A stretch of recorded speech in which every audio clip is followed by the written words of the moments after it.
would like to begin by acknowledging the traditional custodians of the land on which I live and work, the Gundungurra land and people. I pay my respects to their elders, past, present, and emerging, and extend that respect to all Aboriginal and Torres Strait Islander people.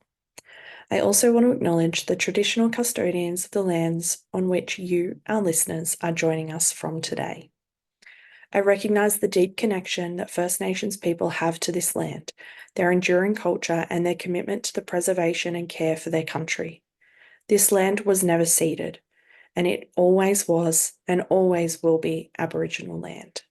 Hey there, and welcome to Beyond the Surface, the podcast where we explore the stories of people who have survived religious trauma, left high control or cult communities, and are deconstructing their faith. I'm your host, Sam, and each week I'll talk with individuals who have taken the brave step to start shifting their beliefs that might have once controlled and defined their lives. Join us as we dig into their experiences, the challenges they've faced, and the insights they've gained. Whether you're on a similar journey or you're just curious about these powerful stories, you're in the right place. This is Beyond the Surface. Welcome, Jeremy. Thanks for joining me. Yeah, thanks for having me. Happy to be here. Before we kick straight into it, I like to ask for people where in the world you are at the moment. For sure. I am in Milwaukee, Wisconsin, which is the Midwest of the United States, about an hour and a half north of Chicago. Okay. I'm here on traditional Ho-Chunk, Oneida, and man, I'm on a lot of traditional land that Yeah. none of it has been ceded and is all sovereign land. Um, I'm on the shores of Lake Michigan, which was known as Lake Michigami, and so a lot of different indigenous cultures and heritages here still to this day. Beautiful. And before I ask what is always my first question, I feel like with all of my US guests at the moment, I'm doing a bit of a, you would know the term welfare check. How on earth are you doing over there? My passport is up to date just in Good. case, and it's we'll get into it, right? But I'm a therapist as well. I work with Yeah. religious trauma. That's how we connected. And so I really struggle with like just how far off of reality we are. Yeah. It's like a very maddening thing. As somebody who's worked with high needs folks around mental health issues or in mental health crisis who have broken with reality for mental health reasons, living on sort of a daily like why do we have to pretend that why do we have to pretend Yeah. this isn't accurate? Yeah. So it's maddening, and also, the we're recording Mm. earlier than the episode will go up, but the new No Kings rally round two was pretty recent, and that's very uplifting to be able to. It sucks to have to go protest, but it is nice to go out and see lots of like-minded folks who are standing up when Yeah. they need to. So. Oh, from the outside looking in, it is a little bit, it's wild is the only thing that I feel like is what captures it. It's just, other than, I mean, the other term I use is like, it's just a bit batshit crazy and wild. Like, I don't have any other language for it because it just doesn't seem to Yeah. comprehend and encapsulate it. So, I can, I have friends in the US, and so like I can only yeah, I mean, from the outside looking in, it's like we can only imagine what it is like to live in that on a day-to-day basis. So it's Yeah. tricky. I sort of keep telling people I'm on team collapse. So, research suggests that societal collapse would improve 99% of people's lives. So Team let's do that. collapse. Oh goodness. Okay, so we had a couple of spoilers already, but I like to start this Sorry. episode. No, it's fine. I love spoilers. Um, I like to start these episodes with a very broad, vague question, which is where does your story start? Oh, I mean, there's a couple different places that could start. Wow, that is a good question. I usually start, I guess when we're talking about deconstruction spaces, I usually start at age 10, Mm. which is when I informed my parents I didn't want to go to heaven anymore. And they sort of patted me on the head and ignored that. But I think that's really what stands out for me is like when my deconstruction started, even though it took me 20 more years to formally leave the church. It was there from a young age, and I know why I stayed, and I know sort of the control tactics that were used, but it is. I try and I think honor that 10-year-old version of me who caught on a little earlier than the rest of my brain was able to. That like, hey, this isn't for me. Yeah. Um, so yeah, third grade was a big one for me. I also told my parents I didn't want to go to school anymore, and they ignored that as well. Unsurprising. Um, I Yeah, mean, okay, so there's like two trains of thought that I automatically go with that 10-year-old version of you, which is what sort of space were you growing up in terms of like what flavor of religion were you in? How did your yeah. parents respond to that? And why was that such a big thing for like 10-year-old Jeremy to feel like he needed to say? Yeah, yeah. So I was raised in a very small but big to Milwaukee sect that's known as the Wisconsin Evangelical Lutheran Synod. Okay, So very German, mouthful. very Protestant Lutheran. Mm. I have a great grandpa who was a pastor, and he still did full sermons in German. Oh, So wow. my family's been in it pretty deeply for a while. Both my parents are Lutheran school teachers. So in this very small and in America, in the United States, I should say, Lutheranism has the ELCA, which is the largest denomination and the most liberal denomination, and then there's the Missouri Synod, which is smaller and more conservative, and then there's the Wisconsin Synod, which is the smallest and the most conservative. So that's Right. the one that I was raised in. And yeah, my family was deeply in it. My dad was a principal when I was growing up, and for still to this day, my mom just retired, but both my parents are still in the Lutheran school system. So kind of like a well-known last name in a like big fish in a small pond. People knew who my dad was. People still know who my dad is. Mm. Um, and yeah, it's very culty in Milwaukee because there's around 100 Lutheran WELS schools and churches in the Milwaukee area. It's sort of the capital of the WELS is in the Milwaukee area, and one of the suburbs is where the seminary is. So Okay. it's sort of the central hub is here in Milwaukee. And so I lived in an urban setting. I grew up in a modern city, but I didn't really interact with anybody who wasn't WELS. And Right. so everything I did, school, sports, all that stuff, church obviously was all with WELS people.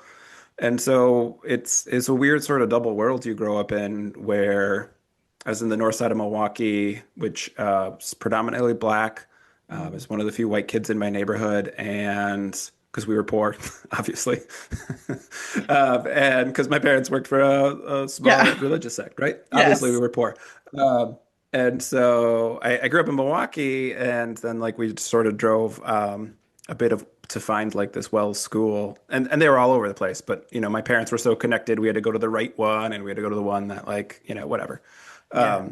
But so it was really culty, and it's weird to sort of say that as a religious trauma therapist now. I work with people who like grew up on compounds and shit. Like Yeah. it's not what you see on the Netflix documentaries, but I do think it is what a lot of people who grew up fundamentalist do experience, where you have this really sheltered version of life where you're not able to fully participate in the real world because you're only allowed to interact with the people who are the quote unquote right religion. Yeah. And we are having a very interesting conversation around that at the moment because one of our states is doing an inquiry into cults and other high control fringe groups. And and there is like a conversation that's going around that this is not just happening in these places that we see on the Netflix docos and Right. and in the Prime docos and all of that sort of thing. It is happening in what we would consider like quote unquote mainstream or normal churches and spaces. We Yeah. still see the same sort of like cultic, coercive, controlling dynamics. But Yeah. from the outside, she looks normal. So, so it's like, I Yeah. mean, that's confusing for a kid, I imagine, to grow up in. Like, how did you make sense of that at the time? Yeah. I mean, as a little kid, I didn't know any different, right? Like Yeah. that's all I had. When my dad was a principal, so that was through first grade for me. Mm. Um, we lived on the school property. So as a Yeah. principal, we got to live in like the school owned a house.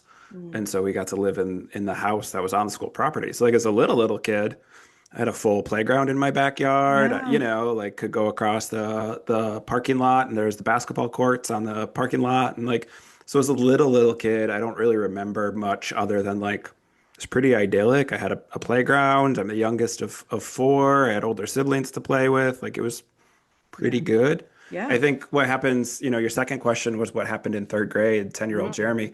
I'm neurodivergent. I have ADHD. I think that's when my brain developed enough to be like, this is boxing me in too Yeah. much. Yeah. Um, but I had a lot of hell trauma, and so as much as I didn't want to go to heaven because singing for all eternity really is what I was not interested in. Um, It's so funny because last night I did an interview with someone who was like, singing was like my safe space. And so it's so funny yeah, where like it's those funny little things that either keep you in or the things that go, I don't want to do that forever. yeah. I think what I was Oh, told was some version of like, well, you can play baseball in heaven, and that didn't make yeah. sense to me. But at least it was like an answer. So I was like, I guess good enough. I don't want to go to hell, so I guess I'll Oh, play baseball. Um, But I think both with not wanting to go to heaven and not wanting to go to school is when my ADHD hit, which we know is there's a window of brain development that happens around that age where that's pretty likely. yeah. I was a very gifted student, and so I wasn't diagnosed till much later in life. But I think behaviorally and developmentally, I had a lot of extra tasks. I'm old. I'm 37, not that old, but old enough. We had chalkboards, and so I had to like take the chalkboard erasers and clap them out during the day. I took the flag up and down. Like there was stuff that, like extra Jeremy jobs because I was done with my homework. I got good grades. They couldn't say I was in trouble for anything, but Mm. also they needed to keep me busy. Otherwise, I'd start like messing with other kids or distracting other people. And so, like when I reflect as a therapist now, I'm like, well, it was so obvious. But this was, the late 90s. Nobody was Yeah. doing mental health, especially not in high control religious situations. So, yeah, I think it's when my ADHD hit, and then it's really I didn't have an option to leave. I mean, truly, realistically, Mm. until college. I went to a public university, and that was the first time I wasn't in a parochial school, and that was really good for me. And I did what I think a lot of high control religious survivors do is I found somebody who grew up in the same religion as I did, and I dated that person. So even when I had like a chance, I think, to leave, that familiarity kicked in of like my roommate's having sex and I am not allowed in my dorm room because there's a sock on the door. That's way outside of my comfort zone. Yeah. And so I think like as much as college was really good for me and I grew a lot there, I do think initially there was a lot of like fear, and in that fear dating somebody who was from the same religion as me. So, um, yeah, it really wasn't until my wife now and I had a kid where I was like, I did the liberal, progressive Christian thing, right? And I worked a lot with the LGBTQ plus community, and I was a safe space, and I Yeah. did all of that stuff, moving more and more liberal, moving more and more progressive. But it wasn't until I had a kid where I was like, yeah, there's no way that like teaching Noah's Ark to a child is developmentally appropriate. Like I just can't.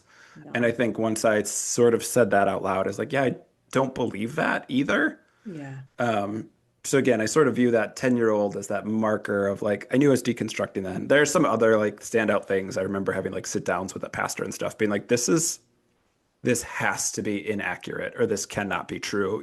Like there were things that I was really hung up on, but always got enough of an answer, even if it wasn't a good one or it wasn't one that like really got to the root of where I was at. It was again, always just like I needed enough of an answer to stay. I think I was always fighting to stay more than anything else. But also I was like church council vice president and I served on boards and I did things like I think that Christian hand waving that happens of like, oh, you were never really a true believer. It's like, no, I was like actively working hard to get to heaven and to avoid hell. Like that Yeah. was Yeah. it wasn't that I didn't believe. It was there was a part of my brain that was like, I need this to make sense so that my belief is easier. And it just Yeah. really never got easier.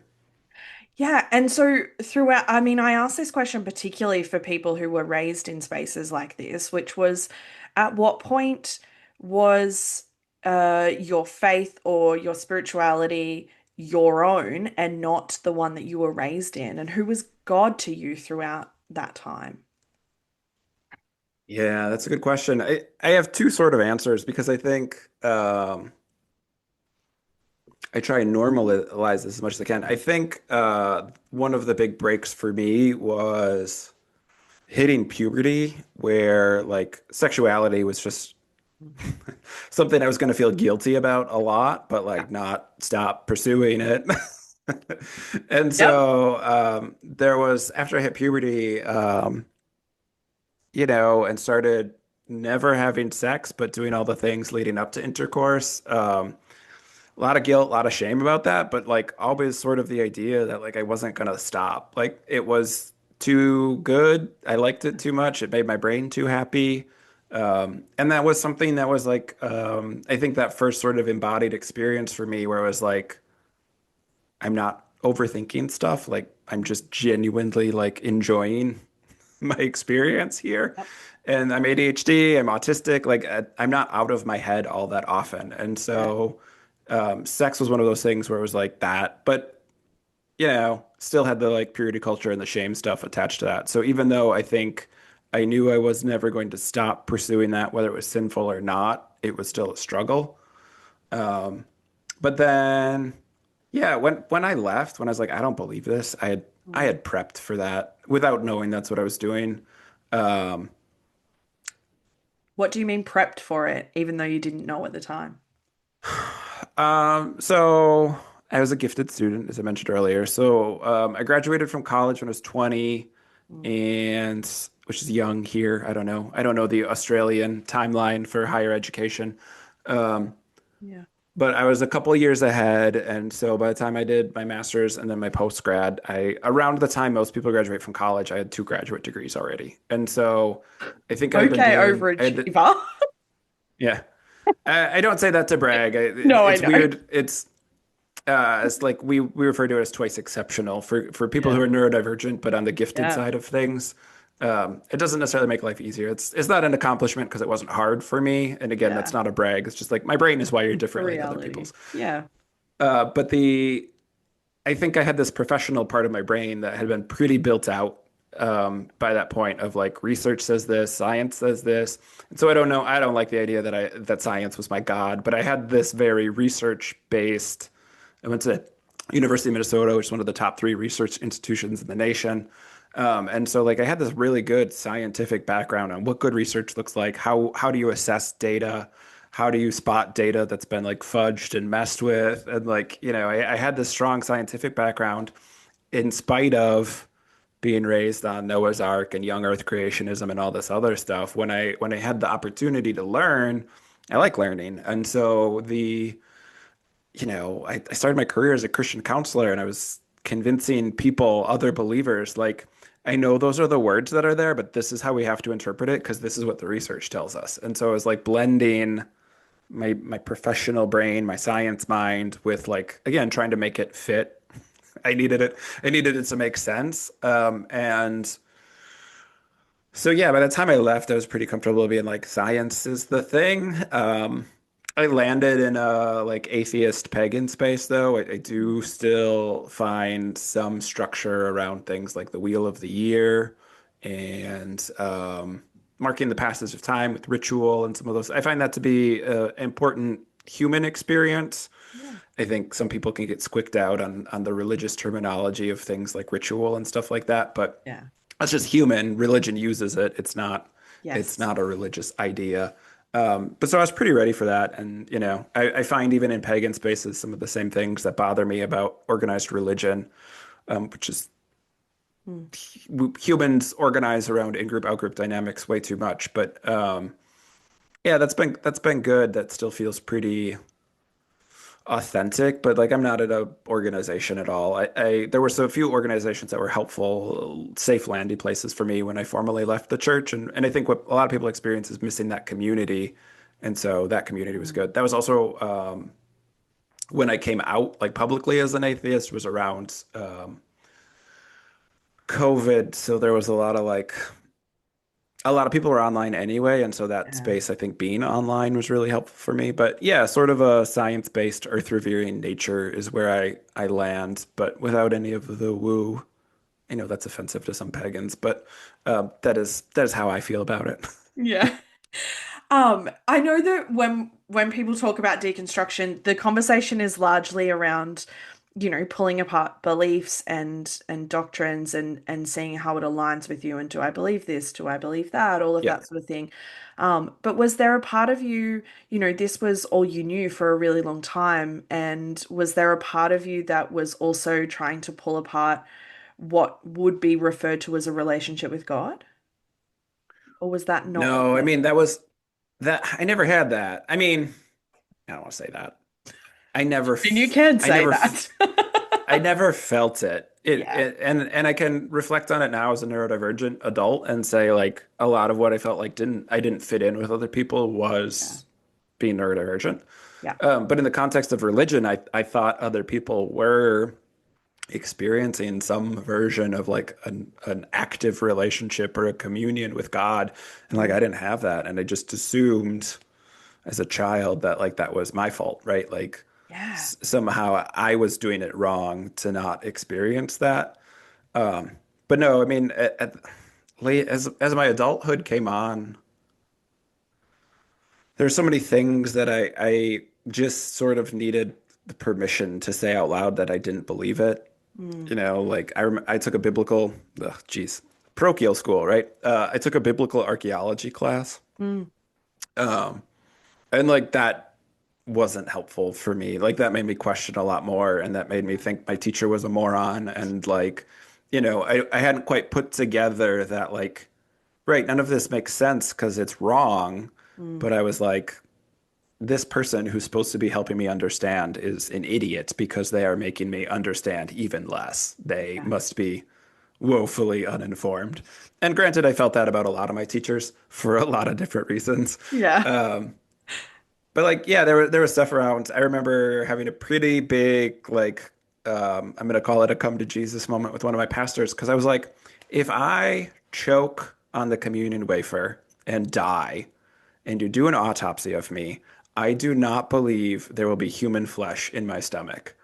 And like I just like I couldn't because like in my Yeah. fundamentalist religion, like it becomes the true, legitimate, literal body and blood of Christ. Yep. And I was just like, no, like you're telling me that it's faith and I need to have faith, but like I cannot believe that. Like Yeah. we should be able to test it then. And I don't believe that would happen.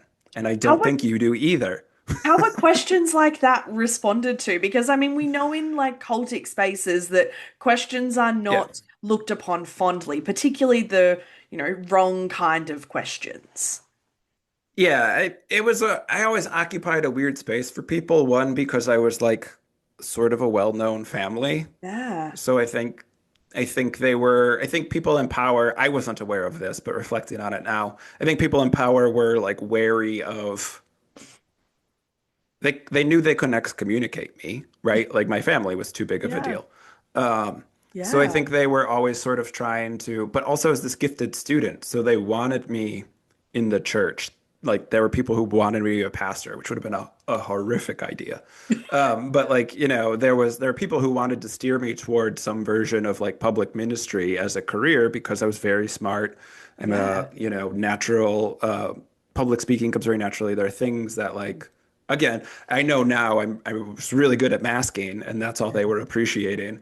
But like at the time, I think there was this gentleness to their response because of my last name, and Mm. then there was a desire that like, hey, if we like push this kid the right way, maybe that's the future generation of the church, which again is was woefully misguided on their parts. Yeah. Um, but no, I mean it was always sort of it would go on for a while because again that's I'm autistic as well, so like there's that part of my brain that doesn't let stuff go, Yeah. and so it'd be like it would turn into like, I don't believe, not only do I not believe this, but I don't believe that you believe this.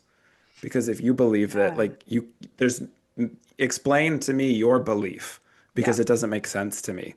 And that makes people really uncomfortable. And so I had this again, like neurodivergent way of approaching it that I can reflect on now.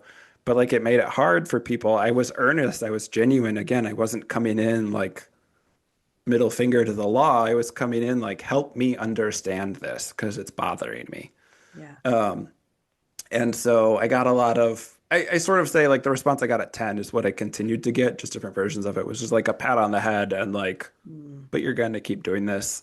So like, I remember that conversation specifically ended with like the pastor at that time got out like his Greek translation of the like and like I think Yeah. he just sort of like I think on some level kudos to him I guess Yeah. realized like okay this this person's brain moves really fast. What if I overwhelm them with the intellectual thing? So like we Yeah. went to like the Greek roots of the words and stuff like that. I had no frame of reference for a foreign language like that. So I think that was like enough to be like, there is an answer and I don't understand it because I don't speak Greek. And that's again, like it was like Right. a good enough answer to like Mm. go on. But like,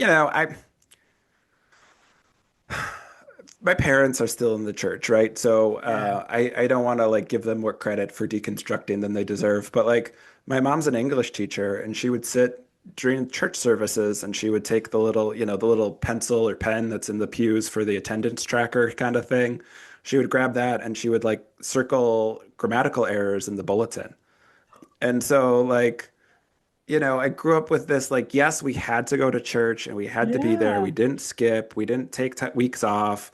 But there was also like this weird sort of like intellectual, like my family, both my parents are teachers, so they really cared about education and they really cared about like intellect. And so it was like, yeah, we're in church and we're supposed to do all the things and look like the nice church family. But also like my mom was like low key shaming whoever printed the bulletin for not like proofreading it. So it was like, so by the time I was like 17, 18, I really wasn't participating in the service. I Yeah. was usually like reading the Bible, which my parents would leave me alone then, but I was like, sort of doing my own thing. I really didn't like singing the songs or Mm. I would do the things to not disrupt the service for other people, but I was not.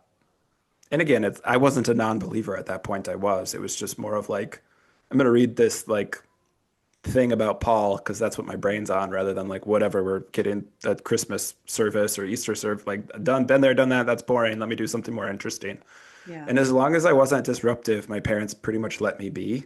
Mm. Um, and I can reflect and say, like, my parents didn't know what to do with me either. I'm aware of that at this point in my life now. But my dad flat out said that to me after I got my master's in psychology. He's like, didn't think this is what you would do with your life, but also, I guess I never knew it was going to happen. Cool. Thanks, Dad. Um, but Oh. yeah, I mean, it was weird. I have these like very strong points where it's like I knew Mm. if I could go back and just be like, it's okay to not believe it, you'll be fine. It would have saved Yeah. me a lot of time. Um, And I mean, I yeah, think like it sounds a little bit like there was that part of you that was either unable or unwilling to play the mental gymnastics game that so many people play to make shit make sense that doesn't make sense because they're so fucking terrified of the end result, which is hell, right? Like, so right. we do the mental loops and the gymnastics to make things make sense, even though I think so many of us were like, it still doesn't really make sense, but I'm gonna like just really push and just it makes sense, right? Yeah. Well, you've experienced this on your podcast and probably with some clients too. There's a lot of people who go to seminary Yeah, because they're struggling, they have questions, they want to learn more, they want to make it make sense, and that's when they yeah, deconstruct. And yeah, I think for me, because the sect I grew up in was so small, like the college you went to before seminary that was part of like the Lutheran system was smaller than my high school. So I was like, I don't want to be a pastor or a teacher, but like, fuck no, there's no way I'm going to go to a school that's smaller than my high school. Like, that's awful. Um, and I was good at school, so my parents yeah, were pretty hands off on like we were poor, and I was good enough at school where I was going to go to college pretty much anywhere that I wanted for free, yeah, just on academics. And so it was like they were pretty hands off and supportive. I think they were just ecstatic that I was like not fighting them on going to college. Um, but so I was like a hard kid to direct because I wasn't doing anything overtly wrong, mm, but I wasn't following the script either. Yeah. And so I occupied this space of sort of like, I'd get a look or I'd get like a course correction, but I was rarely overtly in trouble. I Yeah. was just sort of like, and I learned, I'm the youngest of four, so I sort of learned from my older siblings, like, here's the lane I can occupy and sort of be left alone, Mm. which as an undiagnosed neurodivergent kid, a lot of what I wanted was Hmm. just to be left alone. Yep. And so, yeah, it was that sort of weird space. And I think my experience is a little different because like my parents were really, I have a sister who went to that college and is a teacher till this day. To this day, my parents are still teaching. So like I had this sort of extraordinary status as like a really gifted student Mm. where my parents, again, were pretty ecstatic that I stopped fighting them about going to school, and pretty much let me do my thing as long as I like maintained my grade point average. Yeah. And that wasn't, that seems like a reasonable request. Like there are times where I was an angsty teenager about it, and like I'm a top 10 student. Why are you hassling me about my grades? But like the trade-off was always they'd leave me alone then. I Yeah. got to drive myself to school instead of having to ride with them. I got to go hang out with my friends after school as long as I had my homework done. It was always just sort of they used the reward system of you can do what you want as long as you get your stuff done on time. And so Yeah. like that kept my undiagnosed ADHD in check in a lot of ways, which was nice. Um, but yeah, I was just mostly bored Yeah. throughout all of that. But like I don't know that I finished my thought earlier with the seminary thing. I was reading like seminary theses as a high schooler. Like I remember reading, I got like access to the seminary's library because I had like these questions and these things that like other people didn't want to talk to me about or didn't have the answers for. And so I was like, I was again, like I was in it, it's not like I had one foot in, one foot out. I was putting my brain power towards like this. I haven't gotten a good enough answer, so Mm. it must be a problem of the people I'm asking. Let me keep getting more and more information. Yeah. And so, but like there were things that I talk about the biblical archaeology class. I took a lot of AP classes, which is I don't is that an Australian thing? I don't know. Not Their that high I'm school aware class. of. You take classes. It's advanced placement. You take classes in high school for college credit. Oh, right. So I took a lot of those classes in high school, and like the biology class we took, which is a college level course, but I'm at this tiny Lutheran high school. Our teacher wrote the word evil and then did a dash and put Ushin. So we had an entire chapter, like 25% of the test is on evolution. Jesus. Um, and he would call it evolution every single time. He wrote it out with the word evil in it. He pronounced it that way. And again, I think it was like, again, I know it was like an ADHD, autistic, Mm. angsty teenager. Like that just turned me off to it so much. Like Yeah. it was like, this is too, like, stop telling me how to think. Stop, like, those things that they did to try and like keep kids away from it that did just the exact opposite. Like it was such a Yeah. turn off to me for like those things. It was like, I don't know, evolution seems to have like a much better track record than like this young earth creationist stuff. But I Yeah. was like, arguing with pastors and people about like, well, like you're wrong. There must be another answer. Like God created the earth with age. And they would be like, oh, like if you believe that, great. Like Yeah.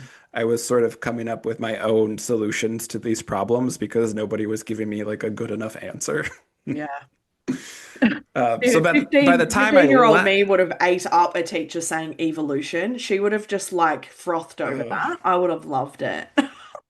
no, it was brutal. It was so bad. Because Oh, like again, in my like very black and white sort of brain, my yeah. brain was like, I need this for college credits. Yeah. Stop doing it wrong. Like, Yep. and again, there are things about that. This is like the funny anecdotes. There are things that were Yeah. bad about like my brain is wired for black and white thinking, and that is Yeah. what fundamentalist religions teach you. So Yeah. there's this part of me that's like, yeah, that was very like manipulative on like their part to prey on my brain specifically with that Yep. black and white thinking. Um, but again, I wasn't aware of those things at the time. Yeah. You mentioned, I mean, one of the biggest things and the hardest things I think for so many to deconstruct and to process and to unlearn is the fear of hell. And you're already sort of like mentioned that as a young kid. And so what was it like for you to, I'm going to ask like a dual question here because I'm also Yeah. sort of known for asking double-barreled questions. Um, what was it like for you to deconstruct the concept of hell? But also, then on the flip side, what is it like for you to help other people unlearn the concept of hell? Yeah, that's a good question.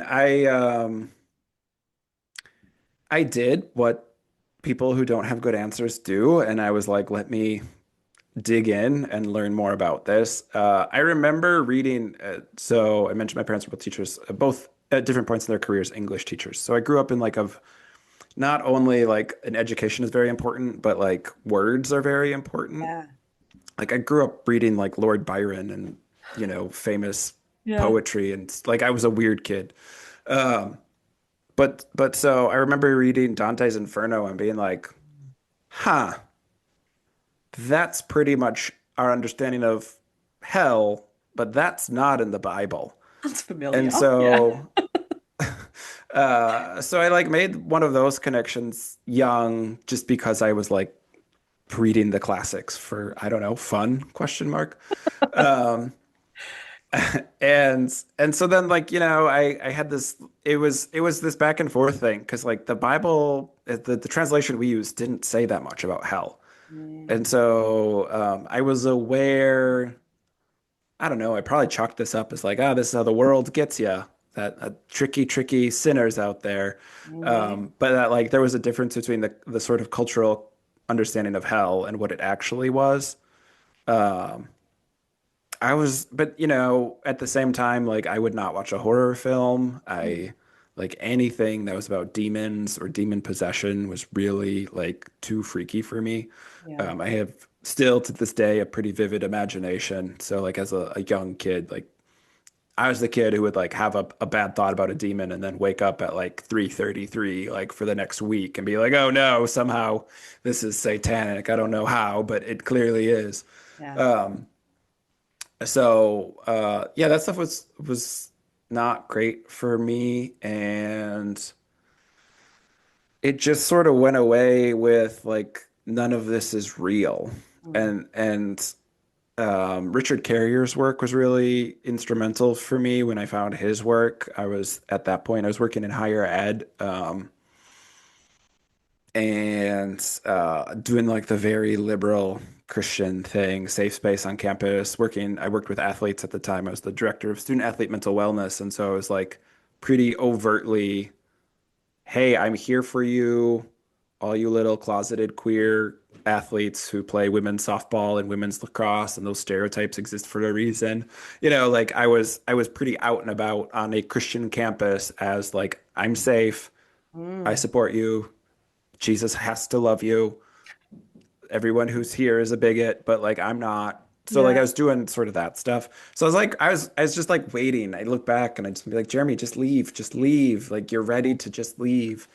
Um, and so I found Richard Carrier's work, which put like so much stuff into perspective for me about how the Bible was constructed. And, I had all this, I'm a licensed marriage and family therapist. So I had all the systems stuff just sort of ready to apply to be like, oh yeah, like this is how an abusive parent does things. This is how an abusive partner manipulates like this is the abuse cycle. Like I knew all that stuff professionally. Yep. And once I found Richard Carrier's work, which helped me let go of like the infallible nature of the Bible, which I was raised with as a fundamentalist. Once that fell, then everything else fell too. It was like this sort of load-bearing Jenga piece that was holding the whole tower up. And once it was like, you can question this because it's clearly man-made, then I was like, oh, I'm out. Great.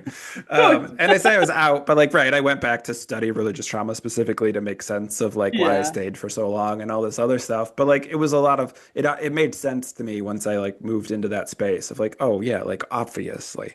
And so when I work with clients around hell trauma, I don't know. I generally assume my experience is so different than other people's that I don't draw from my own experience very much. So I'm gonna do the shitty therapist podcast answer and say like it depends. It depends on where my client is, how I respond. Yeah. That's the correct thing to do as a therapist. But truly, like I Yeah. don't really have I've had a handful of clients who I've brought up Richard Carrier to because he's not like I would I love his work. And I've talked to him. I've gotten to meet him personally and I very much enjoy him and his work, but he's not for everyone. Yeah. And his work is like for the nerdy kid who like had really done a deep dive or people who have probably gone to seminary, I think he's great. I Mm. think for somebody who like grew up in a non-denominational church and like it was like a cult of personality for a really exciting praise leader or something like that, like Richard Carrier's work is really a lot and it's kind of heavy. Yeah. But I needed that. I had this academic background, and so I needed somebody who cited all their work and wrote it as an academic peer-reviewed paper. Like that's what I needed to be able to let it go. So I really appreciate his stuff is not as accessible as sort of like Bart Ehrman or somebody like that a lot of deconstruction folks find. But his work, like I needed the more formal scientific version of it Yeah. from somebody who was like a PhD at Columbia, like real Yeah. high, like somebody who in the academic world that I came from, I could be like, no, like this person knows their shit. Yeah. So but yeah, only a handful of clients have ever found his work useful. So again, it's like one of those things where I'm aware, like that's not this. I have the big, thick, Mm. peer-reviewed study he wrote called on the Historicity of Jesus in Yeah. my office, and I've had one client ever open it up and look at it. um, but like I loved it, and I have Yeah. it in my office because like I refer to it because there's stuff in it that's like right that he's so thorough, and I really like it. I still read his blog regularly. He posts stuff pretty regularly, so like. And again, I know why people don't like necessarily dealing with him, and he's not the most popular name in deconstruction spaces, but like that's fine, you know? Yeah. Like I needed him, and Yeah. that worked really well for me. And yeah, so but yeah, I mean there's some books around what's the Diabolical Trinity, I think is Yeah. a good one that covers was that Mark Karras, I want to say. Yeah. Yeah. Has some really good stuff around hell trauma. I do a lot of DBT work with folks, so there's a lot about like identifying safety and then like using those DBT skills to sort of regulate or soothe whichever we need to do. Yeah. So I have the sports background too, I have ADHD, so I have all these different Yeah. focuses. So like I do a lot of like skill building, what would be not like a mental wellness coach, but like a sports coach. Like I truly have that background, and so. I blend a lot of that in how I do therapy with like skill building. If I wanted you to make a free throw, we would need to practice this many times this way. If I want you to use a soothing skill, I need you to practice this many times in this way. And so that comes really naturally to me. Yeah. And that seems to work for a lot of folks. Yeah. I mean, it's a really practical, it's easy for people to imagine. Like a lot of people understand that if you want to build a new skill, you do need to practice, you do need to learn. You aren't Yep. going to know that automatically how to do the things. So I think also just like it's an easy angle for people to imagine in terms of that as Yeah. well. So um, Yeah. I do want to ask about because I can't imagine that the space you grew up in was queer affirming. So I'm curious, as a queer person, how on earth you landed as the queer safe person in a Christian campus. That is a good question. I didn't really like understand my own queerness for a long time because it was so wrapped up in being neurodivergent. Yeah. And so which like I got diagnosed with ADHD when I was 23. So like my last semester my last semester post grad, I was like weeks away from being done with school finally. That's when I got diagnosed. Which is a really stupid time to get Great diagnosed. timing. Yeah. Um, Mm. and so I had that diagnosis and I knew how to work with it, and I've worked with ADHD for a long time. But it wasn't until I left the church that I sort of like it opened up a lot of my own experience around like how out of touch I was with my body. Yeah. And so I had this whole like thing with sensory issues which is where the autism comes in, like I didn't even have access to. Like I couldn't have even explained it to a therapist to get diagnosed. Yeah. I really needed to like leave the church and like regulate my own system. I was doing Hmm. so much intellectualizing, and I have a fast brain. You know, my processing speed when it's been tested is very fast. Yeah. So like it was tiring, and it had a cost, but I was successful at intellectualizing my way through most things. And so once I left the church and like my system could relax, it totally changed how I viewed my own neurodivergence and how I worked with other people's neurodivergence. And then I got diagnosed with autism. And so, um, but yeah, like that label of ADHD did a lot of heavy lifting for me for a long time. Mm. Um, whereas like, I just sort of like would argue my way out of things. Like I'm not queer. Like everybody thinks, I don't know, like nobody's so straight that they wouldn't have like a threesome with Viggo Mortensen or whatever, like Aragorn from Lord of the Rings. Like there's Yeah. no guy out there who wouldn't, share Yeah. a tent with Aragorn. Come on. Yeah. And like I just thought everybody was lying about it. I thought I was like, normal and straight and like everybody else was just too scared to be honest about it. And then like once I like left the church and got diagnosed, I was like, oh no, like you're just queer, obviously. Like that's Yeah. that's not the normal status for everyone. That's a you thing, and there's nothing wrong with it, and it's lovely and beautiful. And like you dumbass, the rest of the world hasn't been lying to you. We You love the just aren't. self-compassion in that statement. Yeah. Oh. So yeah, and I've just been like for so long, I was just attracted to everybody like all the time. And it was like sex was bad and wrong because you're not married. And so like you couldn't do anything with it. So like I think it just covered up like a lot of my own queerness. So I think that was a thing where like some part of my brain and my nervous system was ahead of where I was at intellectually with my own queerness. But I think I've always had sort of a strong um sense of justice around like fighting for the marginalized. Like I've always rooted for the underdog. I always wanted. That's not true. For a long time, I rooted for the bad guy. I've not fit in very well in my life. But like, I related to people differently than other people, and I think I saw even as a white male who's like privileged in a lot of ways, able-bodied, good at school, all that stuff. Like I grew up poor, and I know now I'm neurodivergent, but I certainly didn't know that then. Yeah. Um, but like so still having a lot of privilege, and the privilege that I would argue was like forward facing, like is visual. Mm. I have white skin, I am able bodied, I'm not an unattractive human. Like the things that give people like those first 10 seconds of meeting you bias them to like you more. Like I have all those things. Yeah. So it's like um I had these things working against me, but I also had a lot of privilege. And so I think that sense of myself not fitting in and being like mad about it and having the sense of injustice or being wronged, but also like being like, yeah, but I'm privileged. So like I'm not the underdog, but like I should be on their side. I should be helping them. It's not correct. It is unjust that they are treated differently. And so I've always been working with marginalized communities. I started my career working at like homeless shelters and it's a uniquely American problem, but for people who didn't have insurance, I worked at a low fee clinic. So Yeah. like I worked with these marginalized people, these people who sort of, and like I love working in homeless shelters in America is the recipe for disaster, and you're sure to get burnt out because the system is so broken. But those people who are marginalized, who existed sort of outside of the norms of society, I always got along with them.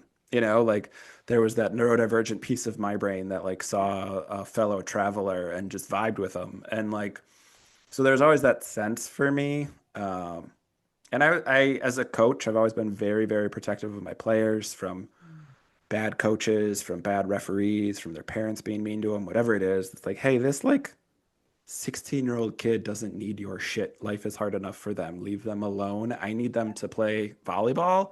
You need to stop yelling at them. So again, I think sort of that like I don't know, that protective thing. I'm sure that comes from some deep-seated version of hierarchy and misogyny in the church, but I think I've tried my best to turn that for good and not bad. Yeah.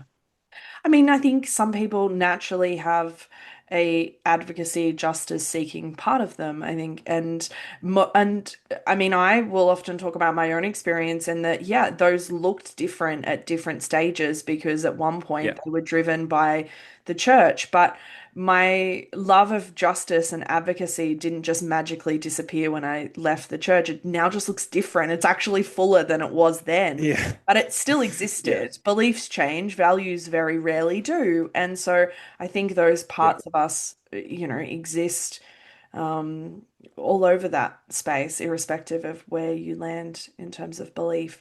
I was just gonna say, like, it's backed by a decent amount of research now that like the autistic community often Mm. has a strong sense of I don't want to say like morality, but like that Yeah. justice drive, that sense of right and wrong. That's Yeah. that's why if you're a board game nerd, like your autistic friend is lovely because they know all the rules and Yes. they will enforce them. Mm. And like, yeah, so I'm AuDHD and I think my ADHD has been much more forward facing Mm. than the autistic things I struggle with. But that sense of justice has always been really strong for Yeah. me. And I agree. Like, yeah, when I was 17, I was like, look at me not drinking, and all these other bad Christians are out partying. Like, poof, that's Yeah. bad. So it has, yes, matured and looked a lot different. But like a lot of that was doing therapy more than deconstruction. A lot of that was you get to work with so many different people from so many different like I don't know how you can be a therapist and your empathy can't just explode in exponential growth. Yeah. You certainly, I don't think you're a good one anyway, if that doesn't happen. I don't think you're necessarily a Right. Yeah. good therapist. I think we can Please probably very leave. much know that they can do that, but it's not good. Um, I mean, you mentioned earlier that you sort of landed in an atheistic sort of pagan space. Yeah. What was that like for you to voice some of that to your family who were still in the Lutheran space? Yeah. My family knows I'm not religious, and that's about the end of it. Okay. I have a brother who I'm very close with. My brother's 8 years older than me. He's the family member I get along with the best. He knows I'm an atheist. He knows I'm queer. Mm. But that's the only family member I've ever bothered to come out to on either of those things. My family knows I'm not religious, and my wife is no longer religious because when we had kids, we're like, no prayer at bedtime. They're not going to church with you. So, like, Yeah. setting those boundaries of if you want access to our kids, these are our rules that you need to follow. Yeah. And as my family is very conflict avoidant. Mm. Um, and so I have a sibling, I have a sister I don't talk to for, I would say, unrelated reasons. I'm sure it plays into it, but mostly unrelated reasons. Yeah. I have a sister who's still in the church, and my brother is not like out and about as an atheist, but is certainly not whatever version of religion. He's not practicing whatever he may personally believe still. Um, or like I guess I would say participating in an organized religion. Um, the so yeah, I'm not real close with my dad anymore.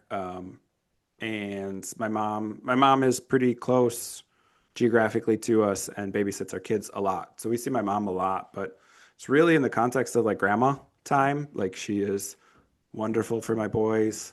Yeah. Um, American millennials will get this, but like having a free babysitter is a real life changer. So like, Yeah. as long as she was willing to respect our boundaries, we've been willing to maintain that relationship. And like, it's so weird because I think as I've matured in some of my deconstruction, like my parents are victims as much as I ever was. Yeah. Um, and so it's hard to sort of hold like that righteous anger at what the church does and how it harms people to these people who are like still in it, still being harmed. Like my parents were strict in the sense of what the religion taught them to be, but they were not like James Dobson fanatics or anything. His books were in our house, but Mm. like again, it wasn't, you know, I work with people who have much more horrific versions of that than I had. My parents are generally kind and loving people, Yeah. and they're misguided in some of the how and the why to Yeah. be loving and kind.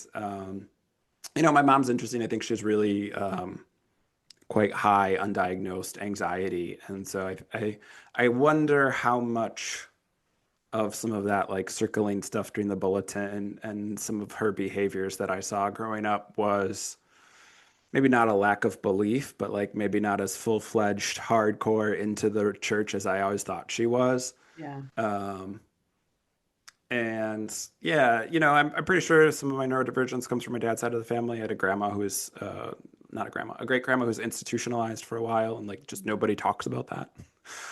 So I'm pretty sure that's where like the neurodivergence and is on that side of the family, also based on some of my cousins.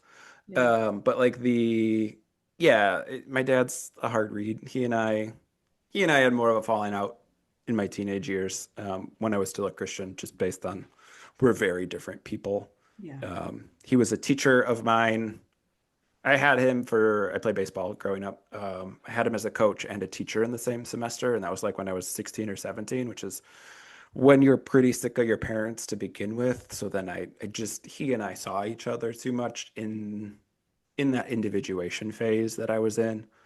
Um, I don't know that our relationship ever recovered from that. From that. So it's not animosity. My parents are still married, so I'll see him if we take the boys to my parents' house for my mom to watch them. My dad's often around, but like there's no closeness.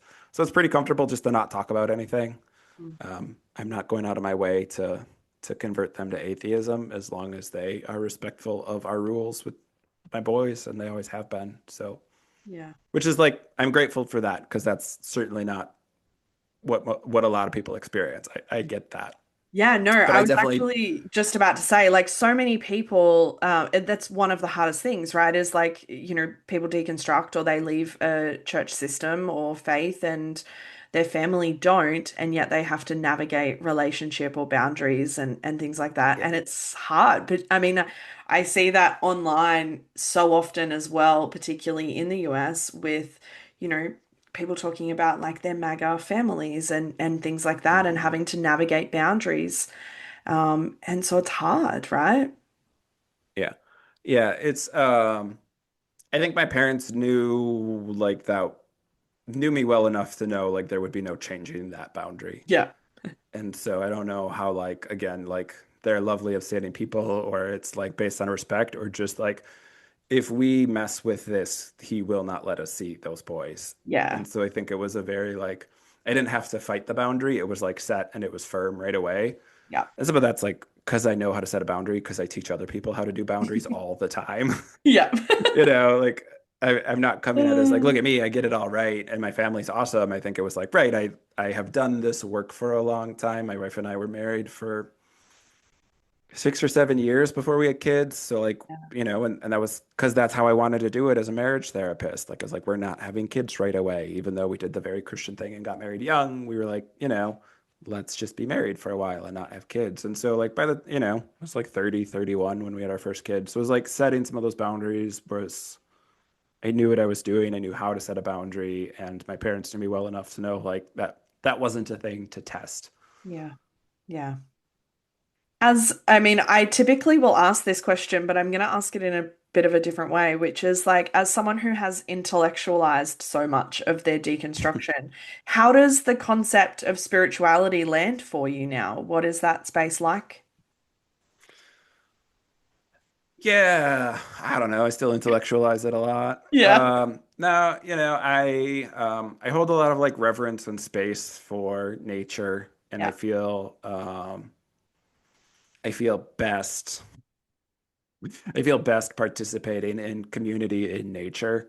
Mm. I can tell you that's because I get a lot of dopamine from being in nature. Yeah. Like I can still do like, and let me explain why. It's not spirituality, it's science. Yes. No, I got my certification a few years ago to work with to guide entheogenic experiences for folks, so psychedelics.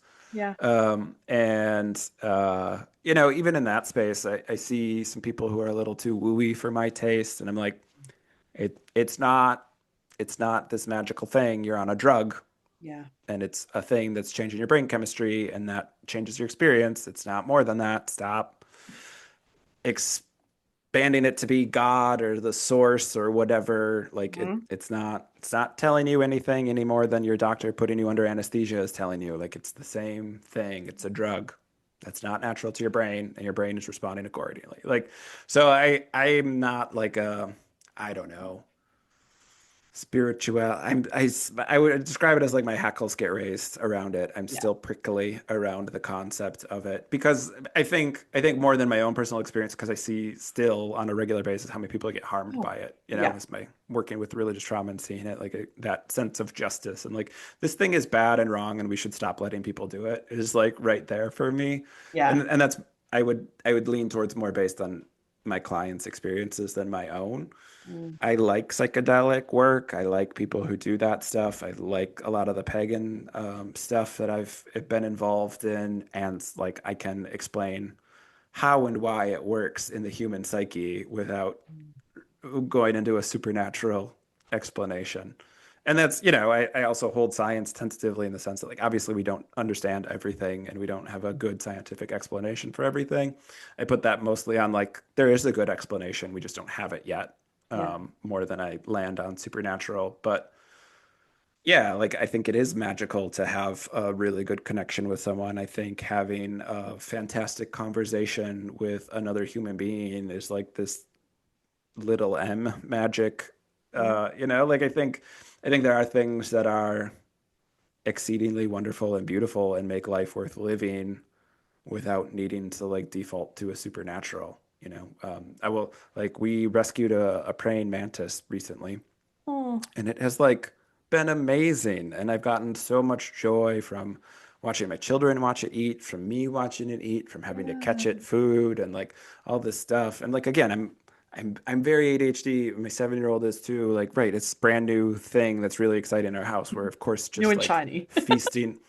feasting on dopamine, Yeah. and it's lovely. But like, again, it's like this Planet Earth episode in this aquarium every time we feed it, and it's so cool and it's so interesting, and like, right, and my 7-year-old named it, and then he was like, well, now we got to keep it because we named it. And so like, it's just like, yeah, as self-aware mammals, that doesn't mean like life has to suck and be this nihilistic horror show. Like, there's love and beauty and joy.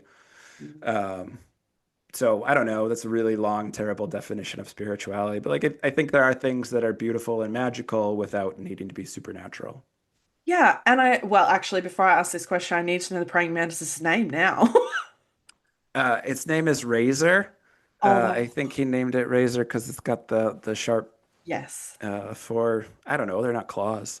I know a lot of things about mantises that you call them mantids. See, like that's Uh, it's been a hyper focus of mine. I don't know what their forelimbs are referred to, but like it's so like they get spikier when they see prey. Like it's so cool to oh, watch their body adjust to this like stimuli. It's so that's cool. fascinating. That And is you can cool. train them.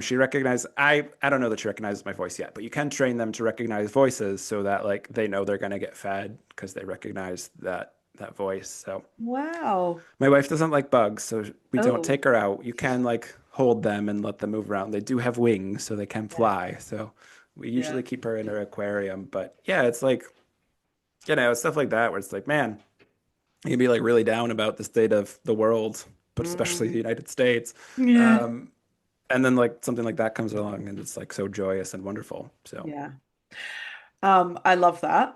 And it's like the the question that I was about to say or sort of just like mention was it is such a nuanced space to actually just realize that religion and spirituality don't own the monopoly on things like love and joy and peace and harmony and all of those sorts of things. And yeah, that is both a really, for a lot of people, can be a really hard space to land in because that's all that's ever been associated with.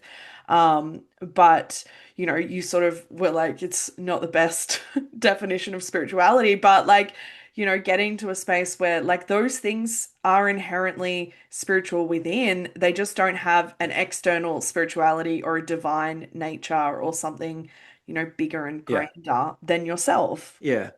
I remember a therapy mentor of mine. um, was talking at a conference, and they sort of offhandedly referred to like a good an intellectually stimulating conversation as being a spiritual experience. Yeah. And I was like, yeah, Yeah. that's always like, yes, I would much rather, 1,000% would rather have a intellectually stimulating conversation than go to church. Yeah. And it was Totally like, agree. she didn't know I was deconstructing, or that Yeah. wasn't really the frame of reference for anybody but me. But like, she just sort of had that throwaway line, and it like hit me of like, oh yeah, Hmm. like I do have a lot of data on this stuff already. I've just never had Yeah. the framework to put around it. Yeah. Absolutely. I mean, I when I'm talking with clients, I will go like eating a good meal at a new restaurant can feel spiritual. Like, playing Yeah, with your dog can feel spiritual. Like going to yeah, like I'm going to Lady Gaga in like 6 weeks, and I guarantee that will feel spiritual to me. Like it's all yeah. those things. It gets posted online pretty regularly, but there's a old, think it's a Tumblr post or something, but it's like, I used to think that praise band was me Yeah. connecting with the spirit, but then I had the same experience at a One Direction concert, and I realized they just like music. And it's like, Yes. Yeah. Just yeah, a fan of live that's why music. Yeah. that's why church has music to elicit that Yes. response. That's why we do the 24-hour stay awake marathons Mm. to elicit a response. Like, religion didn't create any of this stuff. Religion is Oh, taking advantage of the way that our brains are wired. yeah, absolutely. And I come from a social constructionist background around therapy. So, the postmodern therapy is narrative therapy and solution focused. But when I am forced to, I say I'm a collaborative language therapist, which is probably the nerdiest and least well known of the postmodern therapies. But it's so much about language, and it's about how meaning making is like this ongoing co-creative process. And like, I always thought that was so cool because I'm such like a nerd about words. Mm, And so that idea that like we can change our meaning in mm, every single conversation we have, we can make new meanings, we can build new things just by conversing together. Like, there's a like cynical part of me that's like, that's very hippie nonsense, and then there's a part of me that's like, that's so lovely and yeah. like that's reassuring in a lot of ways for me. And so I think, when I left religion, like, I had this philosophy that was really easy around like meaning making is arbitrary, and that doesn't mean it's meaningless. That's very freeing that it's arbitrary. It means that we get to participate in the process instead of having it done for us. And I love that, and I still love doing this work with people because I get to see that happen. Like, I get to witness other people's journeys around like their own meaning making and finding meaning and co-creating it in an intentional way, and how much better that feels than having it done for you or having it prescribed to you is like, yeah, that's so cool. Yeah. So cool. Yeah. And that is a nice trend. I love when transitions happen naturally, which is a nice transition to what I usually finish these episodes with, which is some encouragement for people because everybody is at different stages of where they're at processing this stuff and deconstructing and going through either leaving or getting kicked out of spaces and things like that. But I usually ask just a very broad, what would you say to someone who is fresh in this space, fresh in their deconstruction, and there Yeah. is lots of question marks? Yeah, I think, one of the things I talk about a lot is like, family is who treats us how we want to be treated. Yeah, Um, that sounds almost biblical, Jeremy. I know. I It should write sounds a book it someday. sounds very familiar. My look is wasted in the podcast because It I definitely really look like is. what Christian nationalists wish Jesus looked like. Uh, Um, 6'3", beautiful long hair, big yeah. beard, blue eyes. I'm white Jesus. Um, the the sense of connection most people have to organized religion is a sense of community, and I get that. Like, that's a very powerful driver of human need, and like, a lot of it is coercive or manipulative. It's not healthy. It's not what we describe as chosen family.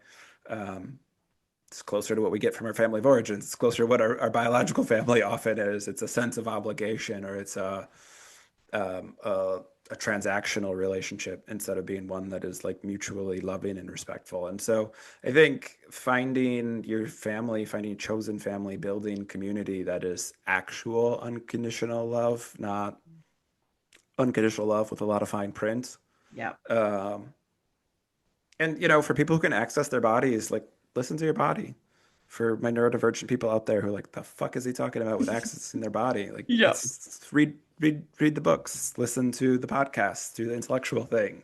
But yeah, I think most people are like dumb idiots in a lot of ways, and most of us carry a lot of wonderful wisdom at the same time. And so, we have to hold both those truths at the same time of having community who can call us out when we need to, but like being able to find things on our own, things that vibe with us, things that feel good authentically. Like your body is giving you feedback in real time. It's nice to pay attention to that. Yeah, absolutely. I love that. Thank you so much for joining me. Yeah, thanks for having me. I mean, one of the most beautiful parts that I love about the podcast is having such a diversity of people in terms of like experience and perception and, faith systems and all of that. But I think that there will be a subsect of people who will really appreciate the intellectual nature of your deconstruction process, who will listen to other episodes and go, I don't get that. That doesn't make sense to Yeah. me. Who will listen to this episode and go, oh, that's because that makes sense for me. And I love that. I love that. Yeah. If, for anybody, the late diagnosed AuDHD crowd who's tuning in, like I put out a lot of content, not just on religious trauma, but on mental health in general. So if you want more from this perspective, Yes. I'm not hard to find on the internet. Yes, and I will be popping all of the links in the show notes anyway for people to be able to find you. But yeah, again, thank you so much for joining me. Yeah, thanks for having me. Thanks for tuning in to this episode of Beyond the Surface. I hope you found today's conversation as insightful and inspiring as I did. If you enjoyed the episode, be sure to subscribe, leave a review, and share it with others who might benefit from these stories. Stay connected with us on social media for updates and more content. I love connecting with all of you. Remember, no matter where you are in your journey, you're not alone. Until next time, keep exploring, keep questioning, and keep moving forward. Take care.